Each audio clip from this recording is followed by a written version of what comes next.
establiments que van començar com a petites botigues i s'han convertit en autèntiques potències del comerç mundial.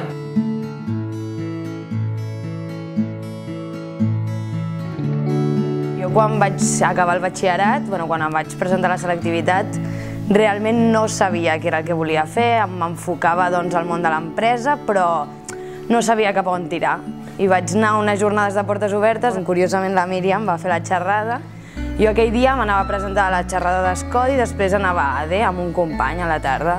I dic, vaig a aquesta xerrada i a la tarda ja vaig a ADE, que és el que realment em tirava més. I quan va arribar al migdia em trobo amb el meu company i li vaig dir: crec que t'acompanyaré a ADE, però ja sé el que vull fer. Vaig fer la CL, vaig aplicar, vaig venir aquí al primer curs, vaig dir, mama, aviam, a poc i a veure si m'agrada realment. I passat un mes vaig dir, mama, jo aquí, això m'encanta, aquí em quedo, faig aquesta carrera i vull fer màster i vull continuar estudiant això perquè és el que realment m'agrada. Des del primer dia, que jo no m'ho esperava, em van començar a donar casos pràctics d'empreses reals, que em va venir, ho heu vist al testimoni de TV3, del Gremi Carn, ens va venir i ens va dir, sí, nosaltres som una empresa real, estem una associació de carnissers de Barcelona i volem un estudi sobre com està el mercat de carnisseria. En sèrio esteu confiant en mi, que sóc alumne de primer, per fer això? Crec que el més important d'Escodi és el contacte real amb les empreses, el tenir ponents convidats que et venen a explicar com és el seu dia a dia, pots treballar amb ells.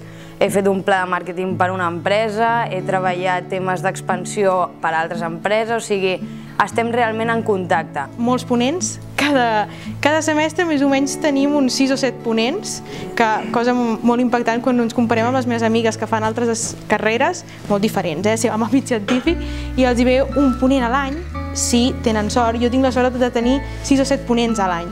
Justament aquest any també, aquest estiu fa 2 setmanes, els meus antics jefes m'han ofert ser responsable de botigues i ara també diuen que tinc una visió una mica, tot i que és el primer any, a l'haver fet anàlisis de dades i tot això, no té res a veure que si vas a ADE o que si vas a un altre lloc. Tot i al marge de raó que podeu dir que sempre ens podem equivocar, aquí hi ha moltes més sortides que potser en una altra carrera. No, això de trobar feina no m'espanta gaire perquè cada setmana més o menys ens arriba de la Pilar una oferta de pràctiques que si a bon preu, que si l'altre dia ens va venir IKEA, que si ens va venir Condis. O sigui, realment el que ens ensenyen aquí és molt valuós perquè és el dia a dia de les empreses, és el món real i treballem amb gent que ens empapa del seu dia a dia i els nostres professors també ho són i crec que és una molt bona aposta.